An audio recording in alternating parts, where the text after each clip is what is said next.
Hello! So, today I will be doing what I did last year, which is just talking about all the games I beat last year.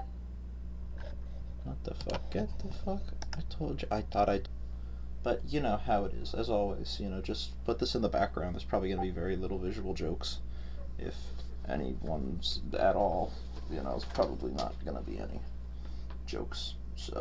Or not like any visual gags. It's probably just going to be like me talking about games I beat. And, well, you know how that goes. It's just something I'm trying to make a yearly tradition. So, first up was Mario and Luigi Partners in Time. I played this on the Wii U, the Virtual Console, and I had a good time with it. I had already played Superstar Saga last year, and I very much enjoyed it, although I did think it was inferior to the Paper Mario franchise, which I had played first and admittedly had more nostalgia for. Thousand Year Door and Super Paper Mario are some of my favorite games of all time. And so to have me playing what I already thought is kind of the inferior version of the Mario RPGs, splitting off from Super Mario RPG, this one I kind of like a little more than Superstar Saga. I think it's Superstar Saga definitely is a lot less tedious in some places. It definitely knows how to be keep the player more engaged. Partners in Time has a lot more contrivances, and also I'm not a huge fan of the way the BP was changed, where it's not bros points, it's just items you use, and they're just required. But I must say, having 4 team members does make the combat a lot more involved. I actually enjoy it a lot more than I did in Superstar Saga, which I felt, eventually the combat was fun, but it's just better here, honestly. It's just better in Partners in Time. It's just a better combat, honestly, and I think it's definitely not the best, though. That comes later, but it's definitely better, so they definitely made improvements. I do think the story is a little more interesting, just because, like with Super Saga, they introduce new villains, they introduce new characters, they introduce a bunch of crazy things that happen, and Mario and Luigi go through quote-unquote arcs, which is that Luigi learns how to be less of a coward, which I think he, other than Inside Story, I think he, goes through this arc in, every single Mario and Luigi game. But whatever, it doesn't matter. It's not like they had much character to begin with. Anyway. So yeah, Partners in Time was a pretty good game. I definitely enjoyed it. I think it being on the Virtual Console definitely hindered its enjoyment a little bit, because I had to use 2 screens, and I had to look at my TV and the gamepad, and it's some of them you have to be really fast with it. I think it definitely made the game harder, which I kind of enjoyed, because the game is pretty easy. I think it's probably the hardest of the main 3 already, so make of that what you will. And then number 2, second game I played was Metroid Prime 1. Now, I have played a lot of Metroid games. I'm a Metroid fan. I think I played a lot of Metroid games this year specifically. I think I caught up on most of the ones I hadn't played, including Dread. But I had never touched the Prime series. I like it. It was my friend's. She likes it more than default Metroid, but I had never played it, and now that I have, oh goddamn, it's good. I love Metroid Prime. It's awesome. This game rules, man. Seriously, this game fucking rocks. This game's awesome. This game rules. I'd let it suck my dick. And I mean that with my whole chest. This game's awesome. I have always been a guy who doesn't like going through and reading every little bit of lore unless I really like the game. But this game really made me want to just read every bit of lore. It was super interesting, super in-depth, and really dark for a Nintendo game, which is pretty impressive, all things considered. And I had a great time playing it. It was fun as hell. I found myself it's weird. I found myself wanting to beat the game, and even at the parts where people are like, "Oh my god, this part's so tedious. Oh my god, I got so lost." I didn't really care. I was having a good time the whole time. I think the people were saying, "Oh, the artifact hunt was kind of shit." But I had a great time. The only part I struggled with was Ridley. Now, Ridley is this weird thing where the last 10% of the boss fight takes 20 times longer than the first 90% of the boss fight. When his health reaches 10, and he like drops to fucking when his health bar reaches 10, when he drops to like the ground and his wings burn up, he just becomes so much harder. He has this like very specific place you gotta hit that's only available for a few seconds. It feels like whittling down his health bar takes fucking forever. It's so annoying. And I wasn't even playing on hard mode. That was fucking like crazy. And I was playing with the Wii pointer controller, which supposedly make the game easier. And I was like, oh, dude, what the fuck? Hard as balls. Could not stand it. Could not stand it. Yeah, but other than Ridley, and the final boss was fine. The Metroid Prime itself was a perfectly fine boss. I actually liked it very much. I thought it was way better than Ridley. Meta Ridley, I'm sorry. And yes, I am miffed that Prime 1 does not have an escape sequence despite teasing it. So, what are you going to do? Third game I played was Bowser's Inside Story. And yeah, it's basically the best one. And it's really funny because I have the opposite problem with it that I have with Superstar Saga, where Superstar Saga, the whole game is really good, but the final boss sucks. And this is the opposite thing, where like the whole game is kind of okay, meandering, and then the final boss is fucking amazing. It's like one of the best final bosses ever. It's super fun, super tense. The music's awesome. It's got a super cool gimmick of you suck Fawful up into your big old mouth, and you like beat his ass from the inside, and it uses Mario, Luigi, and Bowser. And also, I like that, like Partners in Time, you have more than 2 party members, which I definitely think really helps. Without that, I feel like it helps it keep interesting. And also, Bowser as a character in this game is super interesting too. The way he plays, it's actually really fucking cool. He's like the main character. I know it's Mario and Luigi, but really it's Bowser's game. I feel like once you play for Mario and Luigi for a little bit, and then it's just you play Bowser for most of the fucking game. It's pretty crazy, but he's fun. I love him a lot. Yeah, but yeah, the final boss is awesome. It's cool that there's a Partners in Time reference if you like do this whole thing just to fight a couple of shroobs that are really easy and go down like little bitches. But you get a cool badge from it. That's another thing, the badges. And like in these Mario and Luigi games, I don't know if it gets better later. I'm not gonna play Dream Team and Paper Jam, but the badges in this game just feel underwhelming. Like they're really good in Thousand Year Door and even in the original Paper Mario, but in this game it's like they kind of feel like an afterthought, and they kind of are, because you can if you're good enough dodge every attack. So it's like some extra little things. It's like stuff that improves your skill feels a little better, and these just feel like a little add-on. I don't know. I feel like they're there to just be there, because they were there in Mario RPG. How it works. But yeah, other than that, great game. Best of the 3 I've played so far. I played on the original DS because it was not available on Wii U Virtual Console, so I played on the DS, and I think that helps a lot. And I completely understand why, because the big Bowser battles would be impossible on the fucking Wii U. You can't flip your whole TV sideways just to do this little gimmicky thing. But it was a good time, honestly. Yeah, peak Alpha Dream, rip Alpha Dream. What else? Yes. Monster Hunter Rise. Now, this is the first Monster Hunter game I ever played. And here's the thing. I played this because my friends, specifically one of them, fucking begged me to play this game. And I had fun. I did. Like, my other friend, he's like a huge fucking Monster Hunter fan. All he does is fucking play Monster Hunter, it feels like. He's played every fucking game, it feels like.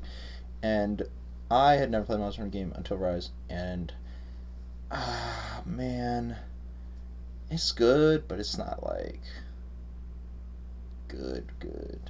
It's so flawed. Look, here's the thing. So, one thing I absolutely fucking despise is games that have a million fucking tutorials and they're not interesting. I despise it. It immediately brings the value of a game down for me if you have all these tutorials and they're just like little blurbs that pop up. They're not done in a clever way. They're not like, they don't teach you the mechanics by like actually having you do them. They just say, here's what you can do. Okay, have fun. And then that's it. And then they, it ended up being, thank God I had a friend who gave a shit about Monster Hunter, because he was able to teach me everything. But I don't think I can really give the game credit for having a friend teach me everything I need to know about Monster Hunter. And also, I beat the entire campaign just with friends. I didn't do really anything solo, and that's because I feel like even though I was getting the hang of stuff, I can't. These monsters have so much fucking health, man. I know that it scales with like your teammates, but just doing like the single player stuff, I felt like I was so far behind, and all of this shit, even with good weaponry, it was crazy. I was doing like 10 damage and shit. It was like, oh, and then I had to go out of my way to get this one specific item and fight this one specific monster, and it's like, come on, what is this shit? You know, I know this is supposed to be a game you sink hundreds of hours into, but like, I don't know, it just doesn't. It didn't make me want to sink hundreds of hours into it. It all felt so contrived, and I'm told this is better than World. I'm told this is one of the best Monster Hunter games ever made. And yes, I know, oh, it runs shit on the Switch. I don't really care about that. I don't really care. I honestly, I can't tell 30 from 60 FPS. Maybe that's on me, but whatever. That's just how I roll. I have a high-end gaming PC now, so yeah, it's not like I'm a Switch shill or some shit. I don't really like Nintendo at all, but oh well. Oh well. The Switch was convenient, and now this gaming PC is even more convenient. And so you will see less Nintendo games popping up on these completion logs as time goes on. You'll definitely see them dip away. But yeah, Monster Hunter Rise was a fun game, but not really a great game. I'd call it good, but not amazing or anything. It's just, it does its job. It's fun. Anyway, next up, 3D World plus Bowser's Fury. Now, this is what I'm fucking talking about, alright? Homeboy Mario did it again, huh? So, 3D World for Wii U, I like it. I think it's a really good game. But playing it online with friends, even if the online is dog shit, being able to play with my friends who live across the fucking country is the greatest thing ever. Like, this game was made for co-op, even if it doesn't feel like it is at sometimes. Like, some of the more tighter levels, but you could do some crazy shit in this game with co-op. And, like, wow, what a fun game. I remember we did this thing where we speed ran the entire game because we had 6 people in the call. So it was 3 versus 3, and we both did a run of the game, and it was insanely fun. Even though I'm biased because I won, and the other people were experiencing latency issues. But, dude, fucking awesome. I love this game so much. Yeah, I'm fucking Mario shill. I don't appreciate Monster Hunter Rise. I appreciate some good-ass games, And Mario 3D World plus Bowser's Fury is some good-ass game. And that's because I haven't even talked about Bowser's Fury, which is my favorite 3D Mario adventure. Just period. It's better than Galaxy 2, it's better than 64, and those are the two I consider to be the best. So, they did it again. Bowser's Fury is something special. It feels like what if it had like the Odyssey or 64 like control schemes. I think it'd be one of my favorite games of all time, and it's like a side game. But because it has the 3D World engine and the 3D World moveset, even with the updated moveset, which they added the little dive roll out of a jump, which I definitely appreciate. Although it seems to be worse in Bowser's Fury than it is in 3D World, which is a little interesting, but whatever. I just think the way you utilize the power-ups, I think the way the world's all structured, even if there's only 100 cat shines and they're pretty easy to get, some of them have me scratching my head, and there's some cool little secrets too. It really feels like they got it. I had this sense of mystery playing it that I hadn't felt since Mario 64. That shit, that should say it right there. It really just, I felt like a kid again playing it, and I beat the entire thing 100% in one night. Awesome. Amazing. Stellar. Now, Metroid Prime 2. I beat this game after this, and I have to say, it's kinda better than Prime 1. I'm conflicted, because, like, Prime 1 has this really intricate system of, like, you have to switch between the beams, and Prime 2 tries to do this, but it's a little different because of the fact the beams have ammo. And I know you can just, like, switch between the beams and get, ammo to defeat the light and dark guys, but I feel like it's just like, I'm only switching just to kill the dark guys. I'm not switching because, oh shit, pew, pew, pew, pew, and then I gotta learn this whole other system and shit. It feels like, oh, okay. But all of it changes when you get the Annihilator Beam, which is genuinely cool, and it's completely optional, which I think fucks. I think, yeah, because the Annihilator Beam is used to open certain doors, but I don't think you actually need those doors to actually be opened. I think you can beat most of the game without actually getting the Annihilator Beam, which I think is pretty fucking cool. The Annihilator Beam rules, and it's and since you get both ammo types, it's like you burn through both of them as well. It's like, now I finally feel like I'm playing a game. But maybe it makes the Annihilator Beam better. the fact that the other two beams suck. But Prime 2 has, I think, just a better world than Prime 1. Prime 1 is definitely like, oh, this is Super Metroid but 3D, which, you can definitely see with like the music and the atmosphere. But Prime 2 is like its own thing. It's already got the light and dark world shtick that really no other Metroid game has ever done. Like, you can really tell that, like, Prime 3 is definitely trying to do like a Metroid Fusion type thing, and Prime 1's definitely trying to do a Super Metroid thing, but Prime 2 is doing its own thing. Other than the Dark Samus thing, obviously, which I don't think is a direct rip-off of the SAX, because Prime 1 hinted at Dark Samus, and it came out on the very same day that Fusion did. So, like, God, that's a coincidence. But Prime 2 definitely has, like, it's doing we got this evil Samus. But I'll be honest, Dark Samus is just, like, it's kind of cooler. I don't know, I'll be honest. It's like, I don't know. I like me some girls that do shit like that, Girls who say, bruh, that's Dark Samus for me, man. And she fits that mold perfectly. Prime 2 is an amazing game. And, well, Prime 1 was already pretty amazing, too. But, yeah, no, it's just really good. The final boss is kind of annoying.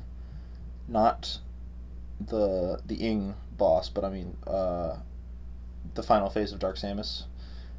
It took me a while to realize you have to hit her, like, shoot things back at her, and I was, like, running out of time, because this actually has an escape sequence, which Prime 1 does not have, but goddamn, this escape sequence kind of sucks.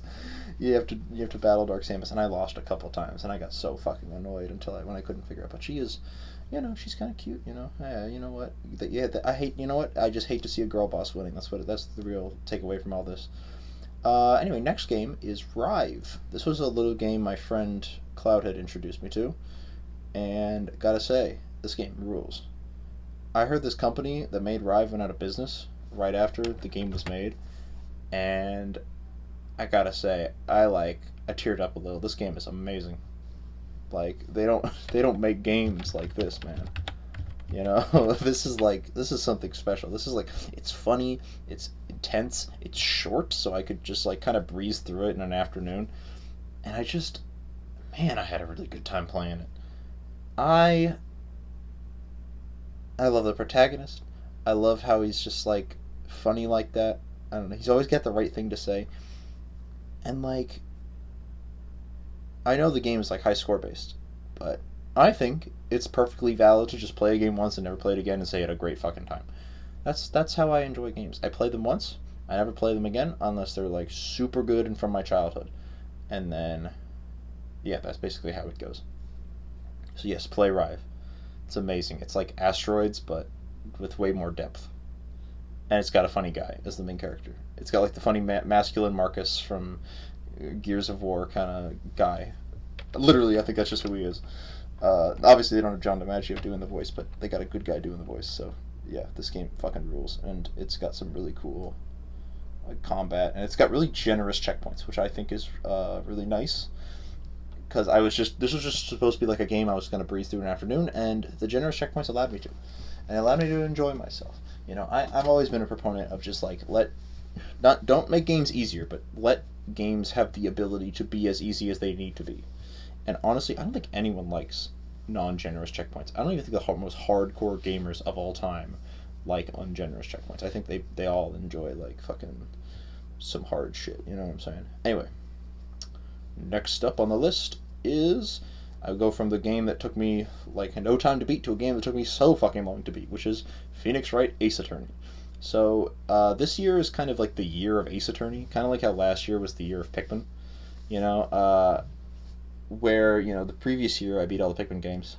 This year I beat every single mainline Ace Attorney game, 1 through 6. I did not beat. I did start Great Ace Attorney, but I have not gotten anywhere in it. I got past the first 2 cases in the first game, and I hadn't gotten any farther, so you'll definitely see that this year. But I just wanted to focus my attack on the Phoenix Wright games this year.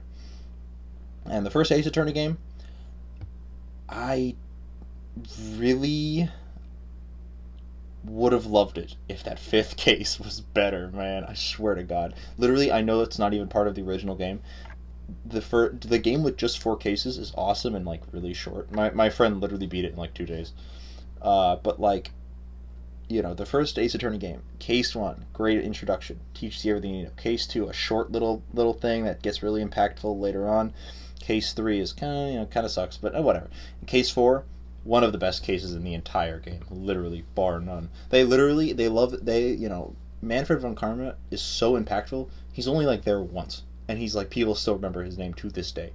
That is how impactful Manfred von Karma is, man. He literally just shows up once. You got to remember, that's it, just once, and then you have Rise from the Ashes, which is the fifth added case to the game, and I mean I like it, like kinda, but it is not polished at all. I got soft locked twice playing it. I've never gotten soft locked in Ace Attorney. I thought this was just something to expect, and it's not. It's just not a very well made case, and it's so fucking long. Oh my god, it goes on forever. I was like, oh, is it done yet? Oh, is it done yet? Oh, is it done yet? No, it's not. They're so fucking long. It's like twice as long as the previous case, and that case was already pretty long.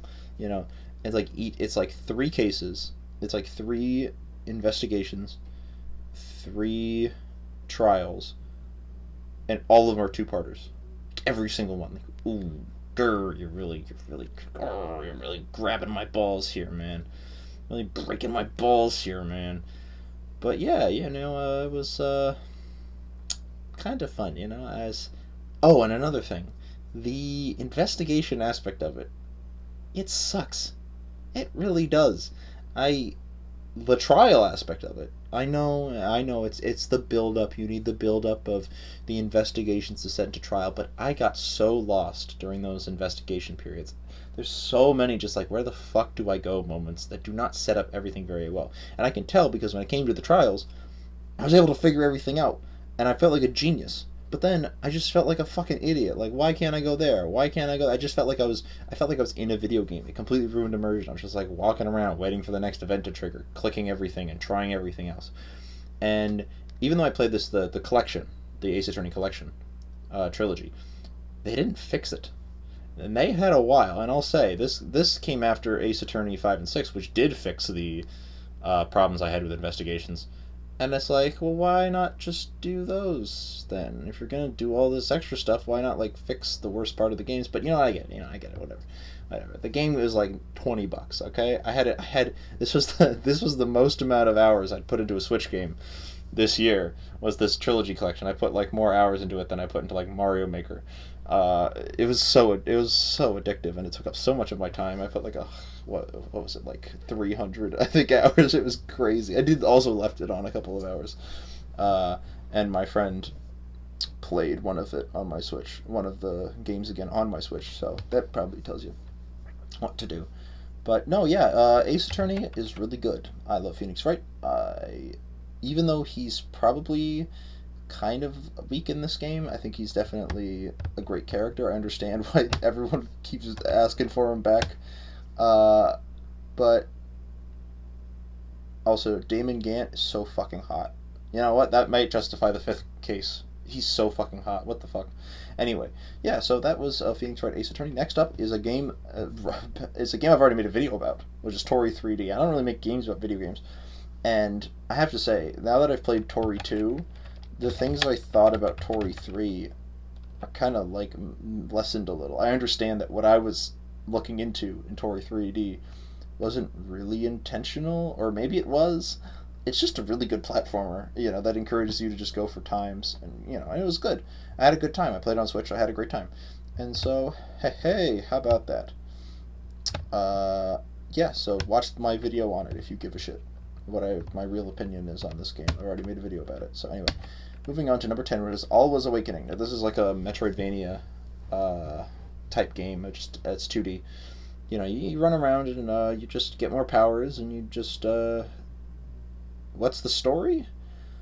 I don't fucking know. The story sucks. I mean, it's an indie game, so I don't expect much. But also, oh my god, the story sucks ass, and the final boss is easy. But in terms of just the actual game itself, it was really fun.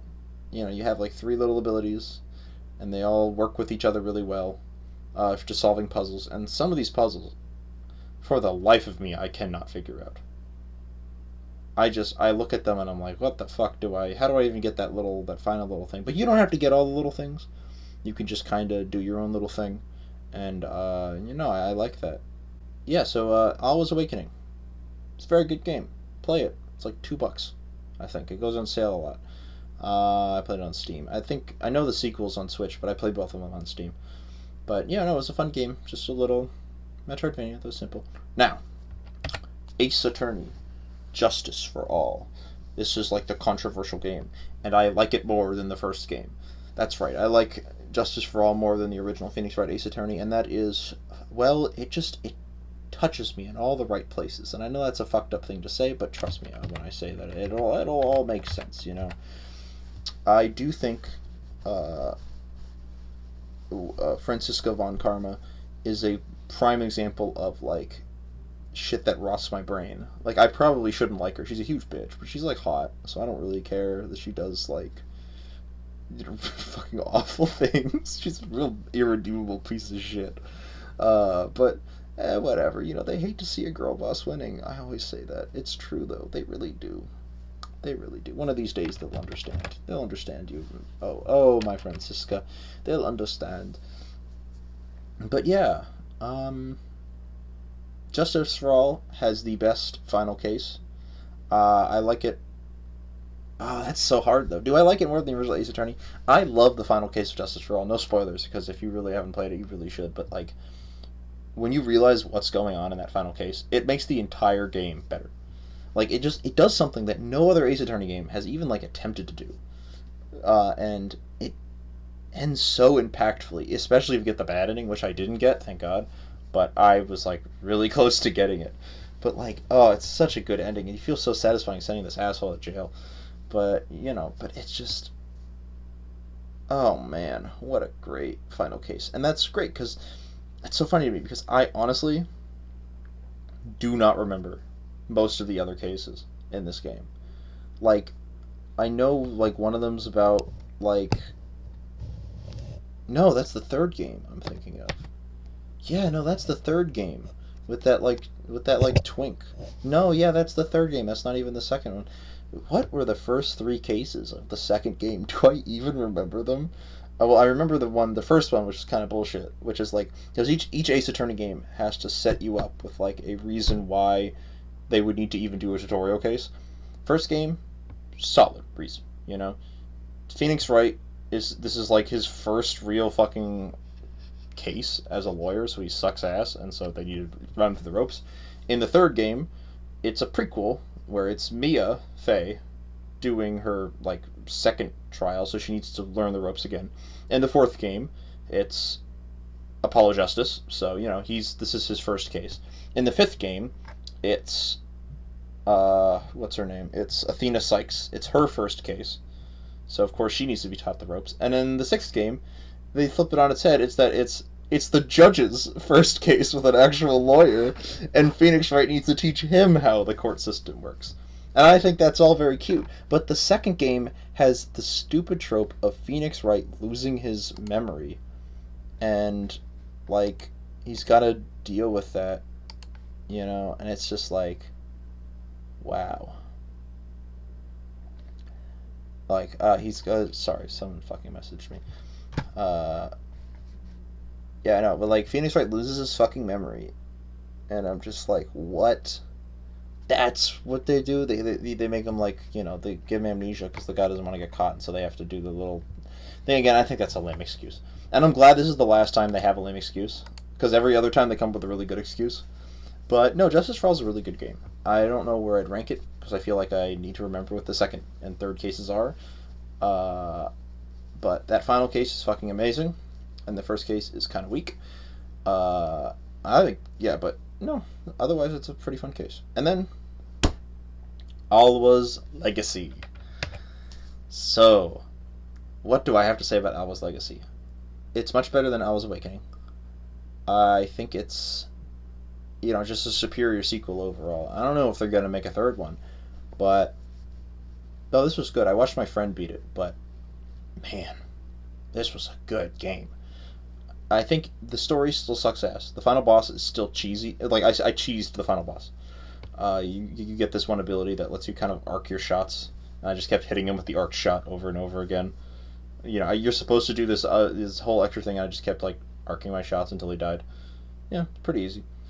But other than that, it's a fun game. It's a good game. It's a good Metroidvania. I don't really much to say. I just really wanted to play these two games because they were like available for me when I still had my shitty MacBook before I got my gaming PC. Trust me, I'll let you know when I get this gaming PC because it takes a little bit. Anyway, Ace Attorney Trials and Tribulations. Ooh boy. Now this game is interesting. So, people kept telling me Godot or Godot or whatever. I'm gonna call him Godot because robot. All right, he's got a robot visor. His name is Godot, and people kept telling me he's like the best prosecutor. And until the very final moments of the final fucking case, I did not get it. I hated this dude. He was so annoying. He just like sipped coffee like an asshole. And yeah, him throwing the coffee in Phoenix's face is funny, but it's just like, why do you hate Phoenix so much, bro? What an asshole. And it's like, at least Miles Edgeworth and Franziska von Karma have like reasons to hate Phoenix, right? Like Phoenix like jailed her father, Franziska's father, and Edgeworth and Phoenix have been are like they're secretly gay, so they of course they have a fuck ton of tension. But Godot doesn't have those reasons. He's just kind of an asshole, and you don't really get it until the very very last moment when everything is revealed, and then he's like the best character. And I agree. You're right. And he gets this super impactful thing. I'm just going to spoil it. I'll put like a time code up if you don't want to see it because I go right to the next Ace Attorney after this one. So I'll make sure I'll put up a time code for that. So, but at the end, his visor, they do this super fucking crazy thing where like they turn the lights off and you just see his visor just like humming, and it's some tense shit. And there's not a lot of like visual splendor in this game, other than like the reused animation. This only happened once; it's never used again. And it's like you're just like he's haunting, and you're like scared of this dude. And then you figure it out. You figure out he killed the person who's going to kill my IFA, and he's got to go to jail for it. And then you realize that he was doing that. And once Phoenix figures this out, Godot realizes that Miafe would have died regardless of Phoenix's actions, and that Phoenix is carrying on her legacy. And that really, he shouldn't be hard on Phoenix. And that Phoenix is a good person. All the bullshit in the world couldn't have stopped that impactful ending. I don't think, even if this game sucked ass, like even if it had the weakest cases, I think that's the coolest fucking ending. This whole like, yeah, Godot's wrong, and he admits it, and then he goes to fucking prison. And it's just nice to see it finally happen after Phoenix is thrown through the ringer so many goddamn times. And you fucking hate that bitch. What's her name? Clawthorn? Or some shit? No, that's a bitch from the Owl House. That's Ida Clawthorn. Who am I thinking of? Hawthorne? I don't know her fucking name. She's the redhead with the twin sister. Typical Ace Attorney stuff. But, dude, what a good game, man. This might be the best of the original trilogy. Maybe. Can't tell. Anyway, Ace Attorney, Apollo Justice. Here's where I'll put this, put the spoiler code here if you're editing this, blah, blah, blah, blah. Apollo Justice is a very interesting game. I played on the original DS. I played the original DS. I didn't get like a port or anything of the iOS. I refuse to play any of these games on the fucking iOS. I will play them any means necessary. But I played this on the DS. My brother had a copy of it, so I borrowed his copy. And I gotta say, kind of underwhelming of a game. I liked it. I thought it had a really interesting final case. A lot of people hate that final case. I like it a lot. I think it's really interesting. I think it's a really silly case. It's like why can we time travel? Why are we able to see all these things? How does Phoenix bring evidence from the past? And has he already had all these interactions? Clearly not. It's strange and it makes no sense, and it's clearly done through like Capcom being a little bitch and saying, okay, you have to have Phoenix right in this game. You have to do this experimental case shtick because they're implementing it in real life. And it's like, how do we even have it? It feels like none of the other Ace Attorney games have major like budging. Well, okay, actually after this game, that's not true at all. But yeah. Apollo Justice, as it stands, is kind of an interesting game because it's guess, yeah, other than Trials and Tribulation. No, other than Justice for All, it's the only game to have 4 cases. Because, yeah, they added a fifth case for the original Ace Attorney. And Apollo Justice feels really short. It feels short. Like, Justice for All doesn't feel short because that final case, like, you feel the length of that final case. And Apollo Justice, you feel the length of that final case, but it doesn't... It's weird. It's so weird. Like, because it almost feels like Apollo doesn't have anything to do in that ending. Like, you just gotta, like, finish what Phoenix started, and then Phoenix gets his license back, kinda. So, you know. Weird. Yeah. So it's a fun game. I enjoyed it. You know, I think Walkie Kataki is funny as hell. I actually bothered to remember one of like the random mooks that show up in the game. That's what I call them. If they like have bearing on the Ace Attorney, like, and they only show up for like one case, I call them mooks because, like, you know, that's what they are. They're like cannon fodder. You know, who cares about Walkie Kataki? I do. I think he's a funny guy. But and I also like my beloved Gavin, Clavier Gavin.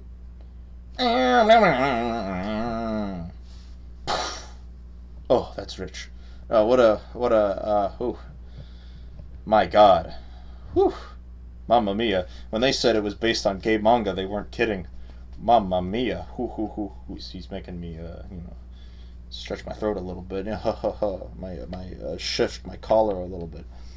Yeah, and that's, yeah. Woohoo! Anyway, next game on the list. MacBat 64. I liked this game. I think it's really cute. It's just a cute little game. I think it's better than Tori 3D. It's made by the same guys, but this one is more based on, like, Banjo-Kazooie and Donkey Kong 64 instead of, like, old PS1 games like, I guess, like, Crash and Spyro, it feels like. This one's a lot, and then Sonic Adventure. This one's definitely more like Banjo-Kazooie and DKC. They even have Grant Kirkhope make a little cameo in it, which I think is really cute. But this game I actually like a lot. I think it does the sort of fear factor better than Tori 3D because there's this impending sense of dread in MacBat, where because it's so low poly and so, like, weird that it just...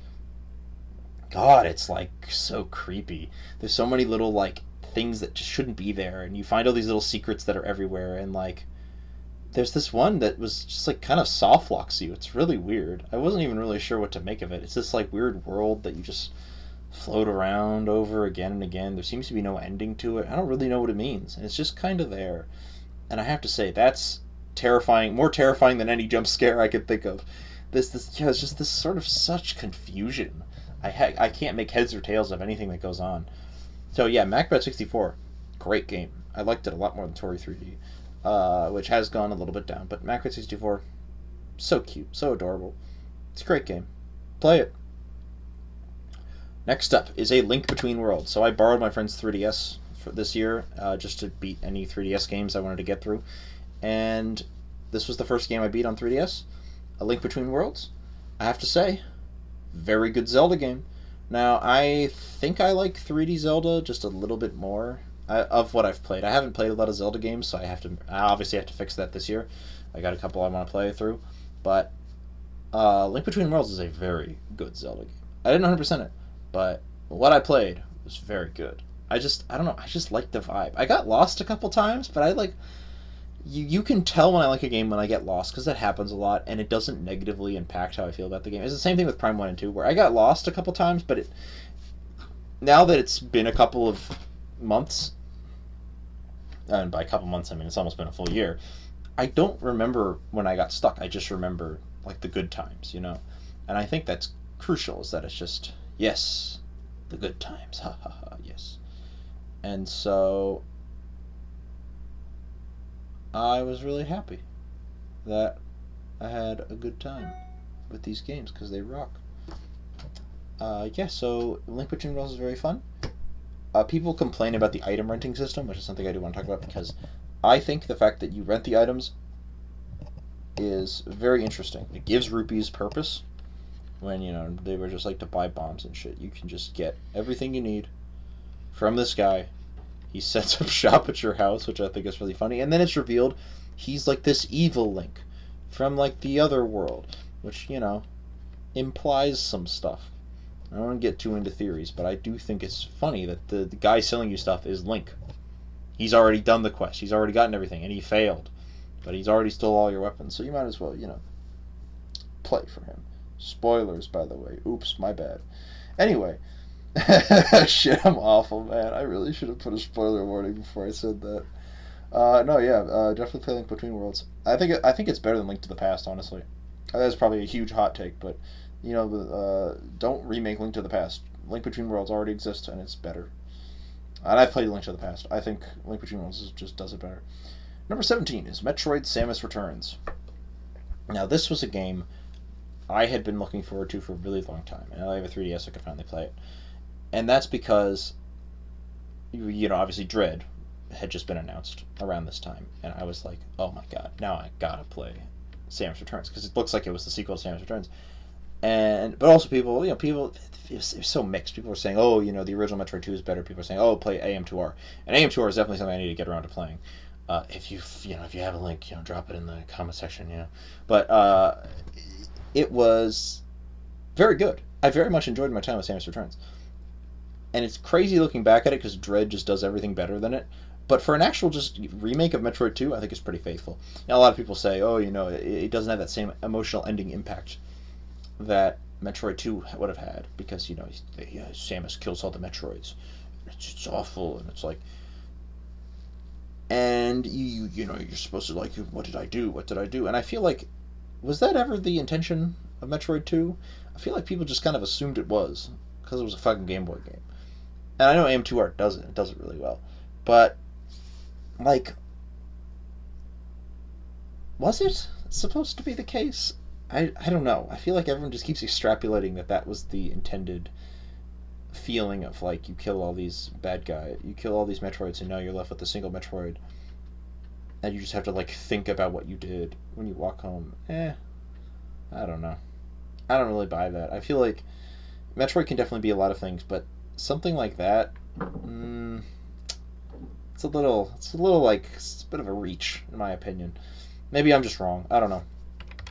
For Samus Returns, however, I enjoyed a lot of it. I thought the boss fights were really fun. I don't think they dragged. I actually did not care for the Dig-a-Leg guy. I know that's not his name. His name's like, he's like a minor robot or whatever. But I just think like his attack patterns weren't very clear.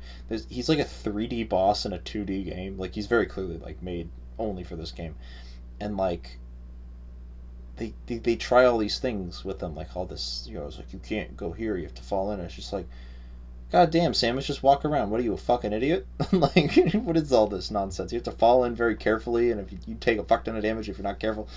And I did 100% this game. I don't often 100% Metroid games, but this game was really easy to 100%. I didn't even run 100% Dread. And also, I want to say this. I figured out about the bomb jumping thing. The whole thing, if you're in a morph ball and you use the spider ball and then you drop a, not ultra bomb. You know what I'm talking about. The fucking super bomb. I don't know what the fuck it's called. Doesn't matter. The super morph ball bomb or whatever, to send you fucking flying. It's cool. It's cool. And it kind of makes sense, I mean, I know they don't send you flying regularly, but it's a cool little thing. And I'm glad I was just able to figure it out. I was like, well, what if I did this? Wouldn't that be cool? And then it actually worked, and I, like, lost my shit. Because there's all these little, like, everything was all... these were floors I could stick to. And I was like, what the fuck do I do here? Oh, that's what the fuck I do here. Interesting. Ah ha ha ha. I felt pretty smart. Not gonna lie, I felt pretty smart. Anyway, next up is No More Heroes, Travis Strikes Again. Now, this is such a hard game for me to say. I beat it with a friend. I beat it with the Kaze, the same friend who recommended me Monster Hunter World. We both wanted to play the game, and we knew that it was more fun to play together, so we braved through the tediousness of it and beat the entire game together. We did not beat the DLC. Once I beat that final boss, I wanted nothing to do with this fucking game. And that's not to say it was a bad game story-wise, just gameplay-wise, it's super shallow. I know the DLC is actually really important to understanding No More Heroes 3, and I do kind of wish I watched a video on it before I, like, went into 3.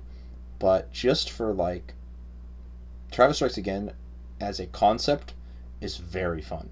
I think it's genius. But as an actual game, could really use some work. I don't know. I just feel like it doesn't. There's not enough variety, or not enough meaningful variety. There's variety, just like in all the No More Hero games, but I just really didn't feel it in this game. Like the coffee and donuts sections, the platforming sections kind of suck ass, especially with coffee and donuts, which I found was annoying. Especially since both players have to like clear the sections, and it feels like random which player gets teleported if one actually does it. Sometimes I'll do the section, and then I'll get teleported back to the start because my friend couldn't also fucking make it across, and then it's like, what the fuck, what the fuck. Yeah, but you know, I mean, I also, it was really weird that it's supposed to be a big crossover with a bunch of other games, which is obviously something I want to do in the future. So hopefully no one else does it. Ha ha ha. But they could only really get the rights, or just like the permission, I guess, or they only had the time to have, what was that game called? Oh my god, why am I blanking on it? Hotline Miami. They can only get Hotline Miami to show up, but not for anything actually meaningful, other than like some cameos. It's weird. Oh well. It's No More Heroes, so I love Suda51 and I shill for his shit all the time, but this game, just watch a Let's Play of it, honestly. And skip the actual gameplay segments. There's some funny dialogue. That's obviously what kept me coming. It's a fascinating game, but like, god damn, it could be way better. But yeah, that was No More Heroes Travis Strikes Again.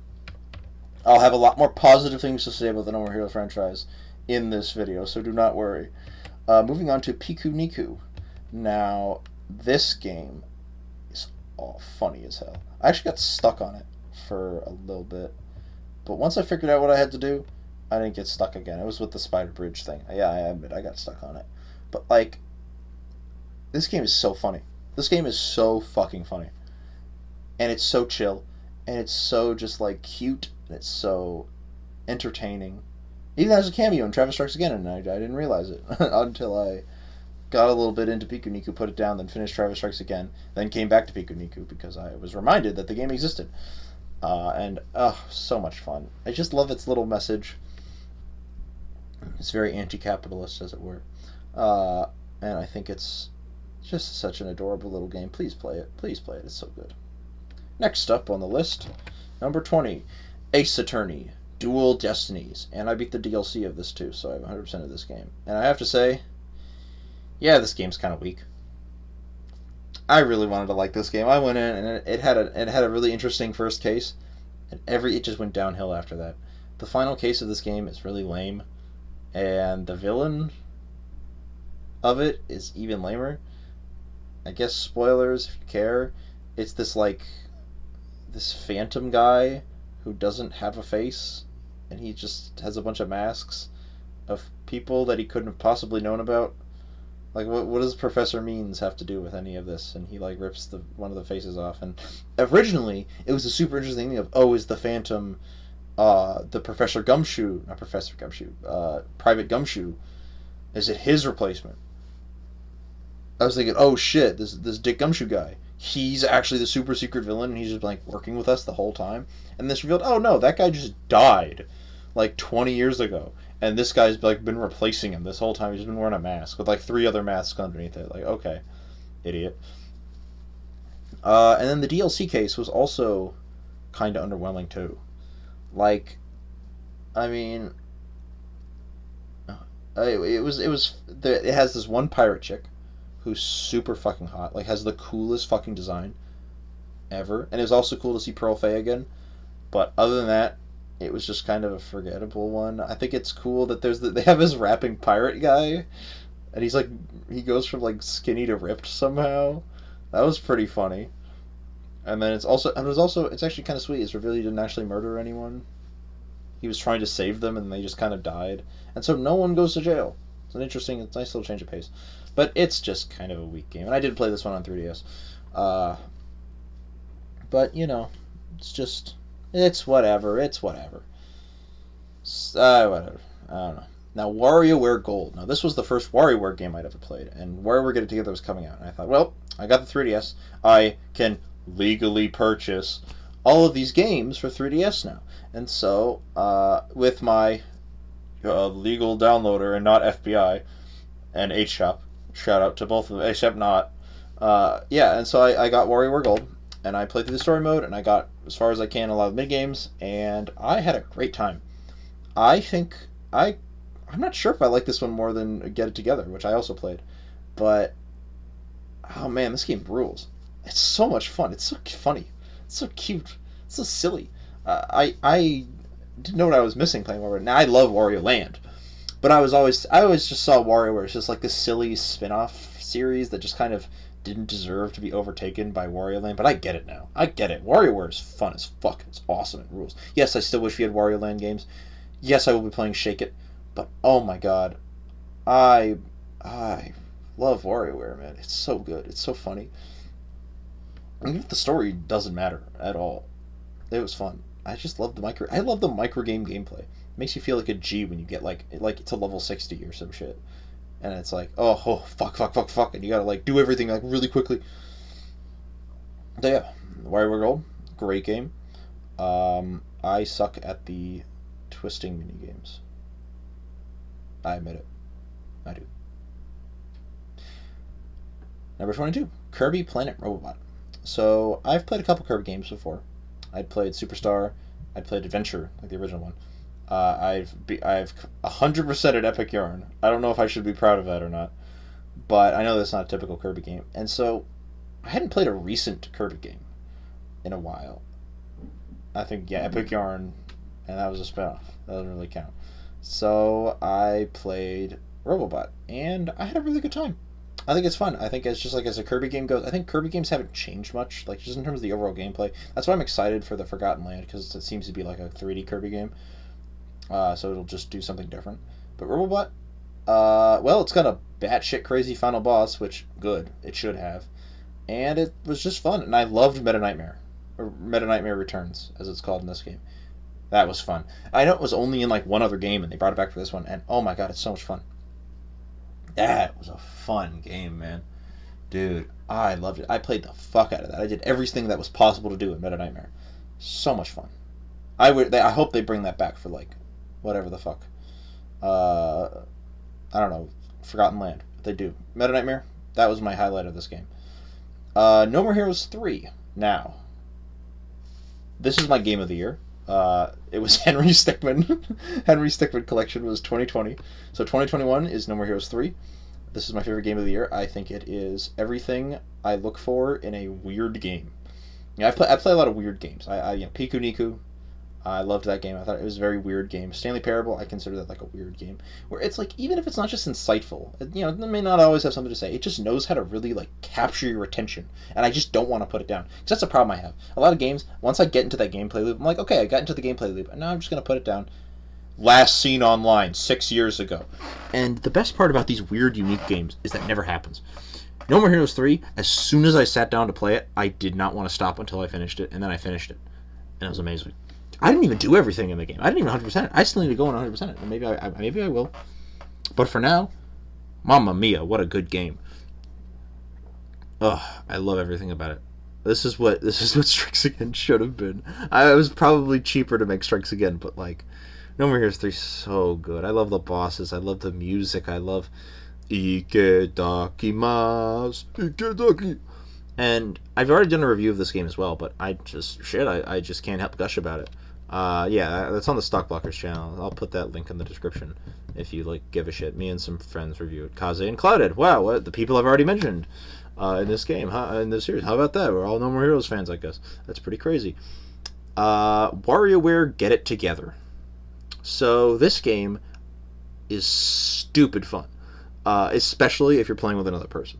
Now, I didn't have anyone to do WarioWare Gold with, except for the cutscenes, which I did have my friend Ivory to do with.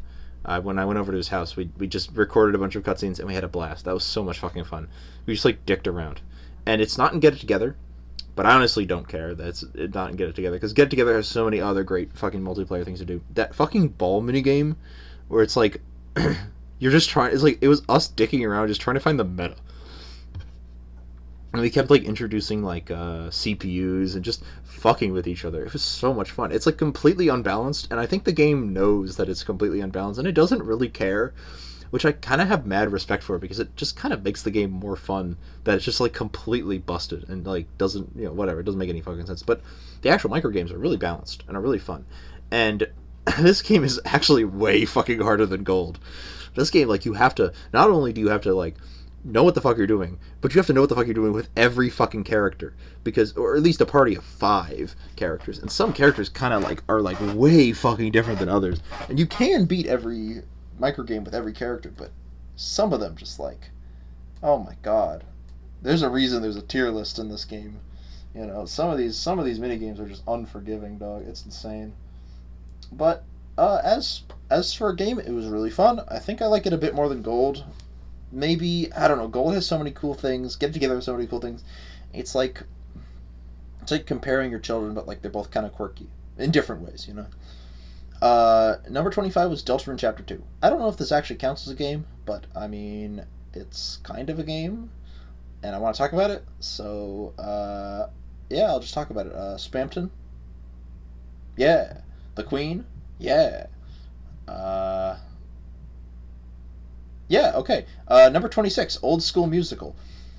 This game was really interesting. I just kind of beat this just because I wanted to play a game while on Ivory's Switch while he was playing Ace Attorney 1 on my Switch.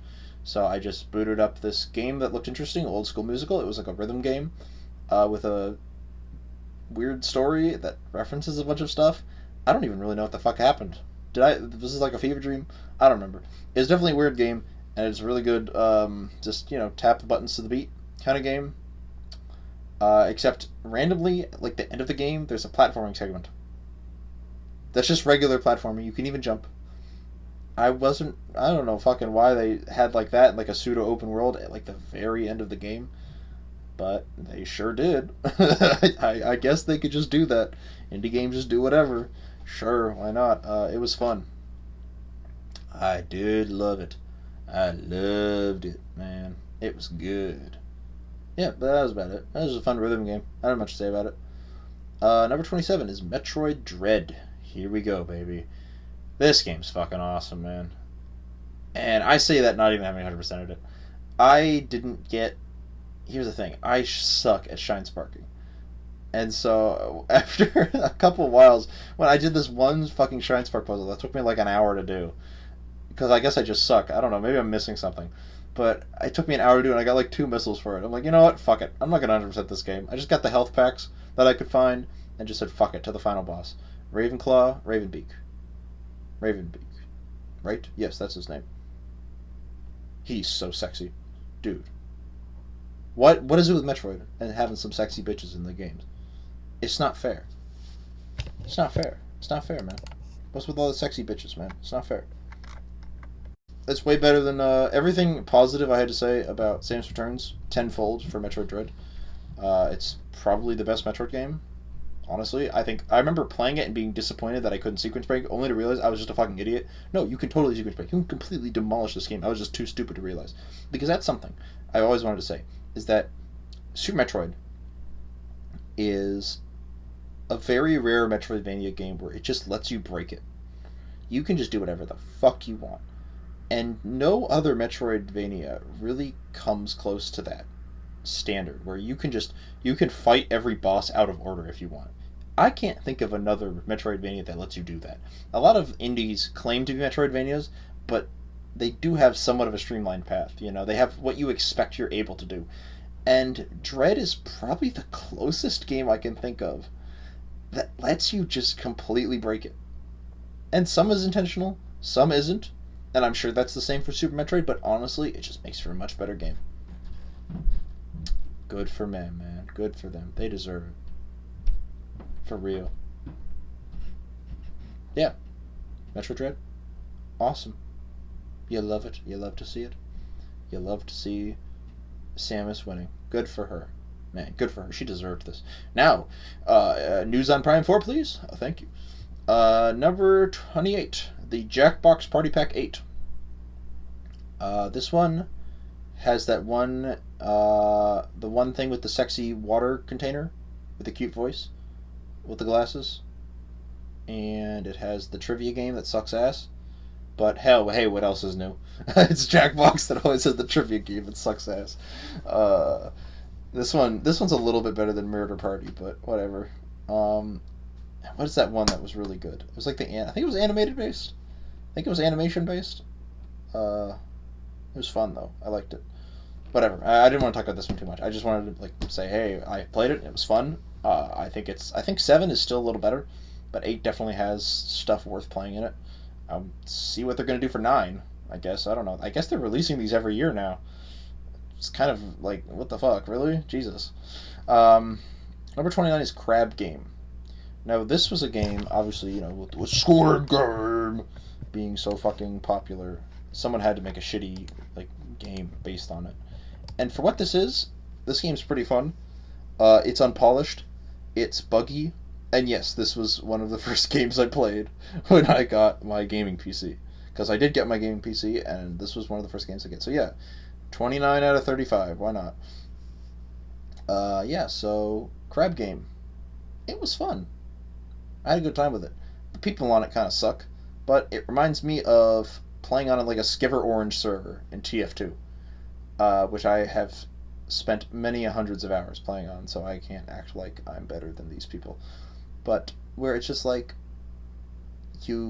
everyone's got these little factions that they make, and whoever stays the longest, that kind of stuff. And it was fun. It was fun. You can completely just fuck around, and there's no reward for actually winning. Just the satisfaction of actually winning. Have I won? No. Has Cloudhead won? Yes. So, you know what? Good for him. Number 30, Plants vs. Zombies. And I had to put in parentheses again. So this is probably the 20th time I've beaten this fucking game 100%. But I couldn't help myself. I saw it, that it was on sale on Steam, the original Plants vs. Zombies game. And I just dropped everything and 100%ed it.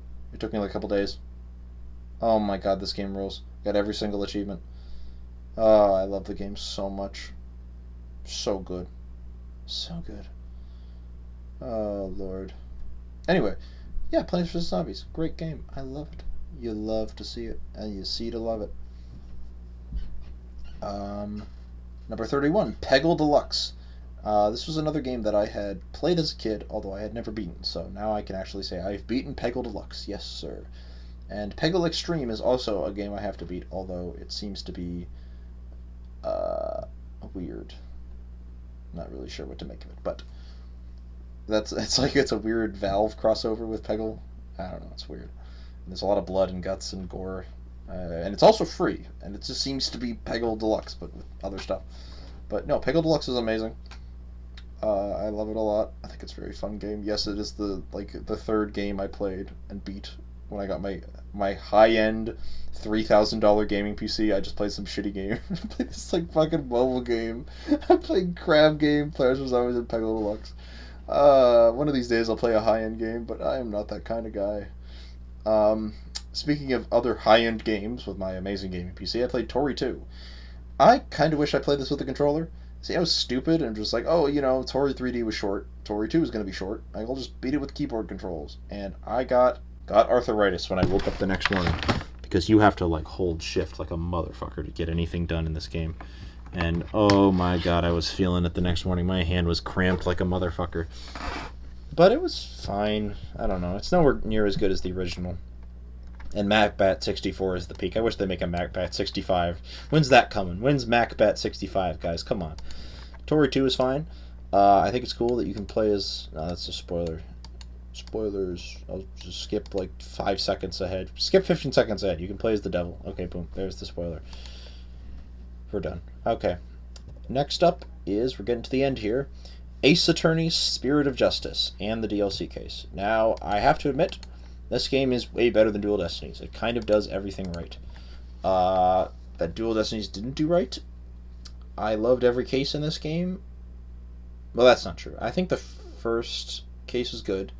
Second case was whatever. Third case was whatever. Fourth case was really good. And then the fifth case was also really good. And then the DLC case was really good. So, that's a passing score. These games definitely are getting worse as the mainline series goes on. I'll be honest. Apollo Justice was pretty good. Dual Destinies was crap. And Spirit of Justice, well, it was better than Dual Destinies, but it was still just meh. I think the 3DS games really you could tell they got the second team to work on these ones while the main creator went on to go make Great Ace Attorney, because those two cases are fucking incredible. Just the first two cases in Great Ace Attorney completely blew my mind. I was like, what the fuck, this is insane. But yeah, I'll have to finish that game soon. But no, this was really fun. I really had a great time playing it. Spirit of Justice, it made Black Quill from the fifth game into the most entertaining character. Like, honestly, he was more fun in this one singular case that's only just 2 trials than the entirety of Dual Destinies. Like, how's that even possible? And I hated Nahuda, and his redemption arc sucks, but it was so fun to see, like, the previous attorney, who I also hated, the previous prosecutor, who I also hated, just, like, blasting his ass and taking him for a ride. Awesome. And also, yeah, he defeated him in court, too. But, whatever.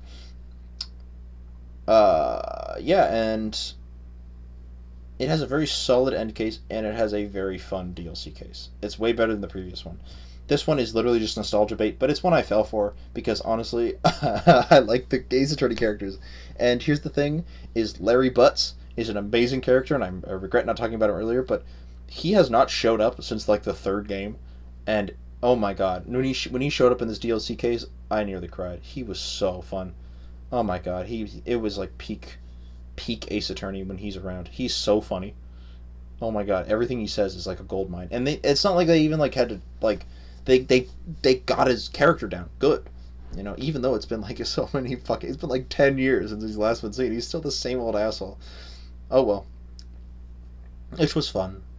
And Edgeworth was great too. Number 34 is Hey Pikmin. So I did not play Pikmin Bloom. My phone is so old, it's a piece of shit from 2014, it cannot run Hey Pikmin. It cannot run Pikmin Bloom. But the 3DS was right there, and I am a Pikmin fan, a Pikmin stan, a breadbug simp, if you will. And, well, Hey Pikmin has the crumb bug, so I had to play it. And I have to say, I enjoyed this game way more than I thought I would. I went in knowing that it would not be as good as the original Pikmin games, and honestly, very few things are. All 3 of those games are my top 20 favorite games of all time list, and I played them all last year. And yet, this game was also really good. Like, it's not the best game I've ever played, but I was really surprised by its quality. I love that it's just a really good game. It's got, like, great dialogue. I like the way, Olimar writes his little logs. This is, like, even though this is a non-canon game, this is the best Olimar's writing has ever been. Just as, like, a character. Just him, like, yeah, whatever. And it's, like, a redundant game, too. It's just the first game again. He gets stranded and he needs to get enough shit to make it back home. One thing I like about all 3 of the mainline Pikmin games, they all tell a completely different story. They all do something completely different. I really respect them for that. And this game is just the first game again. But honestly, the gameplay is so different. It kind of feels like, hey, Pikmin even. And I had a great time with it. It was a lot of fun. Hooray! Good for Hey Pikmin. What else do I want to say about it? Let's see. Flaming Gatling Grunt, you cowards. If it were not for the 2D plane, I would kill you. Yeah, it's really weird that they're only in the background and they function like the chain chomps from Yoshi's Island. But yeah, I mean, hey, I guess the chain chomps can do it in Yoshi's Island. I guess the Gatling Grunts can do it in Hey Pikmin. And no, I had a great time. It also, one thing I want to say, it kept the sort of brutal nature of the first Pikmin games, because there's one moment when you're sliding down a slide and there's this mock kiwi chasing you, which is like kind of like the game's like, the iconic enemy of the game.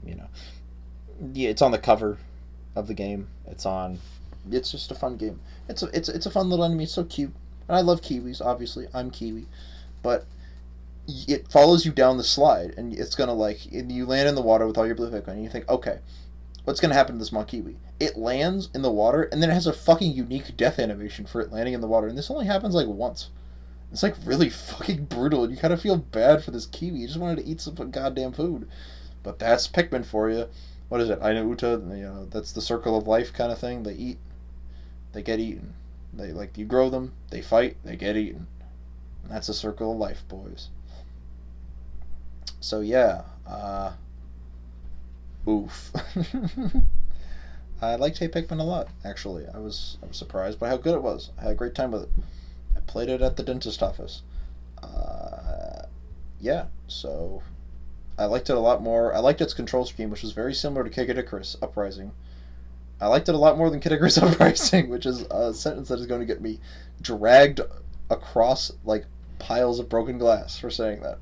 But it's true. It's better than Kid Icarus Uprising. Kid Icarus Uprising, I could not fuck with that control scheme. But Hey Pikmin is a lot more of a chill game. I could fuck with that control scheme. I didn't have to work as hard to use both the stylus and the stick. And the final game of the year that I played was Hylics. I beat this right before the end of the year. And so it's fresh in my mind, and I have to say, what a wild-ass game. This game is awesome. Honestly, if I didn't play No More Heroes 3, this would probably be my game of the year. It is so simple, it's so chill, and it's an RPG. I have like 2 RPGs in my... Okay, that's not true. I have like 3. Thousand Year Door. But like, I have like, I don't like RPGs that much. I think they're definitely antiquated, and there's not a lot of effort made to make them more fun. Basically, I feel like an asshole saying that, but I'm right, and I should say it. But it's like this game gets it. This game does it right. This game does the Thousand Year Door thing of making the antiquated tropes of mixing them up a lot. And it's an RPG Maker game too. It's impressive. You level up when you die. So dying, you get to learn from your mistakes. You actually feel like you're growing by dying, which is impressive. And the way the checkpoints are handled are pretty cool too. And dying, you get sent to this weird like afterlife. I'm not really sure what happens. You just get sent there, and then you get some bitches. I don't know. It's weird. You get to talk to fish. And for someone who's never played Hylics, you're probably thinking, well, that's kind of weird. That is the least weird thing about this game. This game is made entirely out of claymation, and the claymation is disturbing at some parts. It is so weird. It is so out there, and yet it is so fascinating. I adore this game, and this game is awesome. This game does the No More Heroes 3 thing, where it's just like not afraid to just be like this like out there fucking experience, and it just rolls with it, and it's short too. It says I have 14 hours of playtime, but I did leave the game on for a long amount of time. Yeah, this game is amazing. I'm very excited for Hylics 2, which will probably be my game of the year, because people say it's better than the first one, which, I mean, the first one was really good, and it was close to the best of this year if No More Heroes 3 didn't happen. So yeah, I played a lot of good games this year. And now I can officially say I'm an Ace Attorney and WarioWare fan. Now that I've also played every No More Heroes game now too. I hadn't finished Travis Strikes Again by last year when I played 1 and 2. And I've played almost every Pikmin game. I still need to play Pikmin Bloom, I guess, which probably won't happen. It just kind of, I hate to say it, but even though I am a Pikmin fan, a Pikmin stan, a Breadbug simp, it just kind of looks lame. I don't know. But yeah. That was my games I've played in 2021. It went from 19 in 2020 to 35 in 2021. So I definitely upped my games here. Although 2020 also was like the start of the pandemic, and I was like really fucked up and busy. But hey, I'm actually surprised I got as many games beaten as I did. Or at least played. I know some of these are unbeatable, but still. Anyway, yeah. See you guys at 2023 with my next list.